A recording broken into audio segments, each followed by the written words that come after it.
Whew. It's a brisk 47 degrees outside, yet I'm still outside. I feel like I've tried so many times to make this same video. I just kept messing it up each time I did, just because I don't know how to work a camera 90% of the day. Yeah, I feel like this video is long overdue, buddy. I've been meaning to tell you folks, you good peoples, I've been meaning to tell y'all for a long time why I decided to do van life. And I don't want to keep holding it off, but there's a little playground here, and I see absolutely no reason why I don't get on this little jungle gym. All I'm gonna do, I'm not even gonna do too. Oh, they got swings. Hold on. Oh, but they're wet because it's raining. Any other day out the week, I'd be right here on this little jungle gym. Yeah, so I hopped right back in the van just because it's a little too cold outside to be feeling nostalgic outside. Like it's 47 degrees and sprinkling. I'm so sorry. I'm not dealing with that.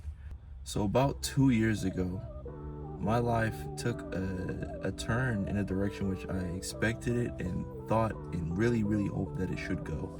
And I was in the middle of starting my career. I was in very heavily with motorcycle racing, street bike riding, just on the streets, popping wheelies, doing all the stunts, being outside, living the quote-unquote fast life. And for me at the time, I was like, oh yeah, this is great. This is exactly what I wanted. This is exactly where I wanted to be. And I was still traveling a bit internationally, but I wasn't traveling to the extent that I am now.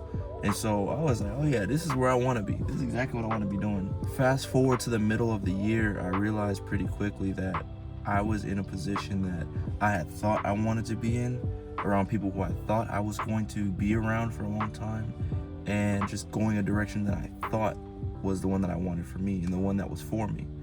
And pretty quickly I found out that just wasn't for me.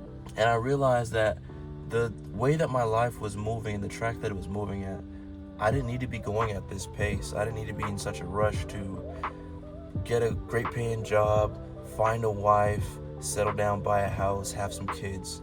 And I realized all that, and I was like, I'm 22, 23 at the time. And I was like, why am I in such a rush? I felt like I was in such a rush just because those are the things that I was told growing up. Get a good job, go to school, find a wife, have some kids, buy a house. And I was very much so on that path and on that trajectory.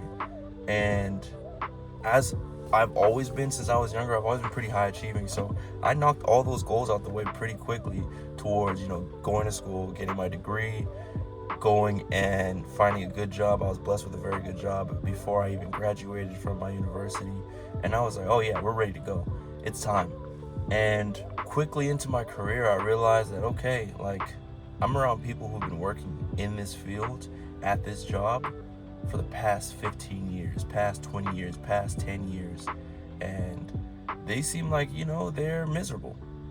They seem like, a lot of them seemed like they were just putting on a front and a face. And I was like, man, is this the direction I want my life to go in? And then I got into a relationship. A bit of the reason why I left the country and sold everything I owned was, the relationship I had been in and the direction it was going and the speed it was going. So just a little bit of context, I had gotten into a relationship at the beginning of 2023, and it was a relationship in which I thought that I was like, oh, we're here. Like, I have found my partner for life, essentially.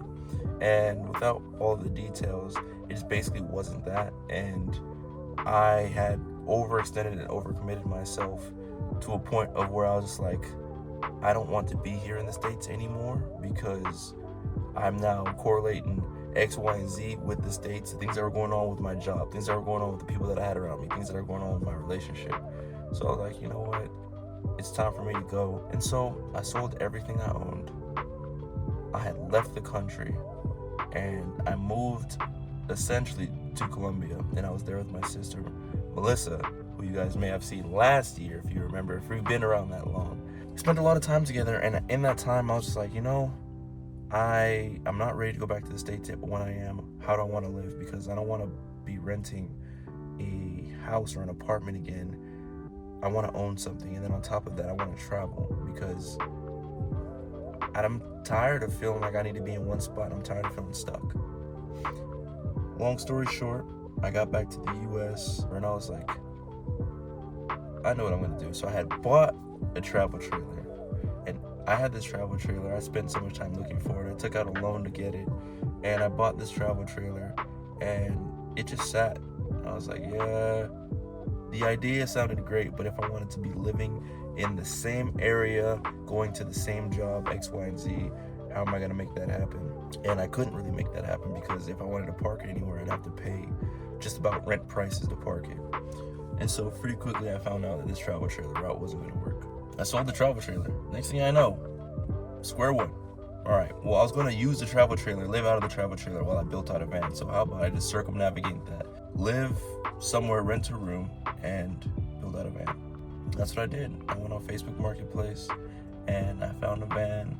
A little bit of this story I've shared with the school community group. So if you're not over there, you guys can check it out if you feel inclined to. But I bought a van and I was just like, this is what I want to do. I've seen some videos, some van life videos. It seems like a cool way of living. For me, it's going to be a bit different, of course, because I'm not the people that I've seen on these videos. I do a lot of things and I'm in a lot of places. And so for me, this past year of van life, although I haven't lived in the van for the full year, it's been incredible. It's been insane. I have such positive feedback, such positive experience coming from van life, coming from living and traveling this way. Like, yes, there has been times when I was like, oh, I'm done with this. I'm sick of this. Just because things are breaking. Recently when there was water coming in from the roof because I didn't seal the bolts where the roof rack is, man, just a bunch of little stuff. Where I was just like, yeah, I'm tired of this. I'm done. But then there's been times where I'm like, this is cheating. Like, I'm living life to the fullest right now, I feel. I woke up and decided to be outside of a national park or in a national park. I'm making my breakfast to this beautiful view. There's been times where I'm just driving and there's just nothing but a smile on my face because I had never been one to really enjoy driving. For context also, like I don't know if it runs in my family, but I used to fall asleep behind the wheel while driving just because I'd be so bored. Coming from living so fast on a motorcycle, it kind of started to warp my perception of speed. And then on top of warping my perception of speed, since motorcycles are essentially manual transmissions, you need to shift every gear, downshift, there's rev matching, there's a whole bunch of stuff. And since it's pretty involved, my brain would be pretty active whenever I'm riding a motorcycle. And so driving for me was boring. So as soon as I started getting more and more advanced with riding motorcycles, driving became more and more mundane. And since I'm driving an automatic vehicle, it's not anything extraneous. You know, you literally can put it in cruise control, kick back, and roll. Yeah, I know there's some bikes where you can have cruise control, but I'm talking about the conventional, us poor man bikes. And so I just started getting bored while driving, and I would fall asleep while driving. And it's happened to me more times than I can count, actually, that I've fallen asleep while driving. Just for one, because my mind isn't mentally stimulated enough, and two, like, I guess I was just so tired all the time that I would just be damn near falling asleep anywhere. And so with doing van life, it's insane. Like, you can, well, I guess you can't really ask my family. My family, like, they've seen me be able to pop up and do a 5-hour drive, a 6-hour drive. I remember when I was driving down from Washington to Texas, there was one day I drove for 17 hours. Not continuous, I stopped every now and then, but 17 hours, and I had plenty of energy. I was dog tired when I got to where I needed to be because it was at the 17th hour, but I drove for 17 hours. There's 24 hours in the day, and I did not have a full night's rest. So I'm able to drive longer periods of time because I'm so happy and excited to be going somewhere. And that, for me, is one of the biggest things that I've taken away from van life, is that I've been able to just have a completely different experience with life. Completely changing my perspective on who I am, where I'm going, what I want to do, and how I'm going to experience the areas around me. Like, it's been mind-blowing, I guess you could say, the challenges, yes, that I've had to face, but also the ways that I've overcame them in the past year. I would greatly recommend it to just about anyone because you're not necessarily living life on your own terms, but it's just about as close as you can get. And I say you're not necessarily living life your own terms because you can't park anywhere you want to. There's limited resources, yada, yada, yada. The cons do not outweigh the pros. That is all I will say. Cons do not outweigh the pros. The life in which I've been able to live over the past year has been insane. I really intentionally picked up the camera to start showing you guys my journeys, to start showing you guys my walk, to show you guys all the things that I've gone through in this past year, because I wanted to let people know that, you know, you don't have to be some rich, famous, and like essentially well-off person to live like this. Like, I'm probably just as close to on paper. Damn, I can't really say that because I do a lot. But I'm a normal person, right? I do a lot of abnormal things. I have a lot of talents and skills, yada, yada, yada. But I'm a normal person. I was working a 9 to 5. I come from a family of immigrants. We didn't grow up knowing wealth in any regard. And so with picking up to do van life, it was one of those few things in my life that was definitive. Like, I'm gonna do this, I want to do this, and I'm gonna do this for as long as I can, because I know myself and I know that this can be something good for me. So when I was looking into getting a van, I didn't think about, let me just give it a shot, let me try it, let me rent out a van for a week or a weekend and try that. I full sent it. Like I said, I went from the travel trailer to buying a van off Facebook Marketplace and converting it myself, all within a very short span of time, because I knew for a fact I was sure about one thing in my life at that time, and that was I did not want my life to look like how it used to look. And again, it wasn't that I was miserable doing all the things that I hated, showing up for people and they were disrespectful. No, it was just literally the fact that I was living a lifestyle, moving at a speed in which it was not conducive to my growth. If I was to stay where I was at, I feel like I would have stayed in a season and a season in time that I just was not meant to be in much longer. This is really my why on why I did van life. I was tired of being where I was at. I was tired of every single day just feeling like it's just me going through the motions. I was bored. Yes, I was very high achieving. Like, yeah, I had 4 motorcycles at a time, the truck of my dreams, living in a 3-story townhouse in Anaheim, working in downtown LA or Irvine, California.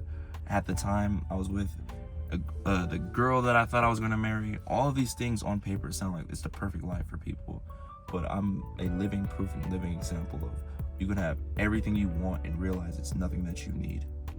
I had just about everything I wanted, and it was nothing that I needed at the time. And so for me, stepping away from it all, yes, you can call me bold. Yes, you can call me, some people will call me stupid. Like, you quitting your 6-figure job to go live in a van and have no direct say on where your next paycheck is coming from. You don't know where you're gonna be parking. You don't know where you're gonna shower. All these things. Yeah, I did get called stupid, but in the grand scheme of things, I'm living. I don't regret a single thing. My why for van life might be a little bit different than a lot of other people's whys, but mine is special to me because it is another reason why I could share this story, this testimony with you all. I just was tired of the direction in which my life was going, and God was showing me that the direction that my life was going was a direction that I thought I wanted, not He wanted for me at that specific time. And I know I've been talking for a little minute, but this has just been something that has been on my heart for a while, of why I chose to do this, why I chose to do van life. Like, I've been able to see so many beautiful things, been able to go so many beautiful places, and none of it would have been possible had I not taken that first step out. So that's really my why. And I'm only 25. I started living out of my van when I was 24. I bought the van right after I turned 24, and I had reached that point in my life when I was 23.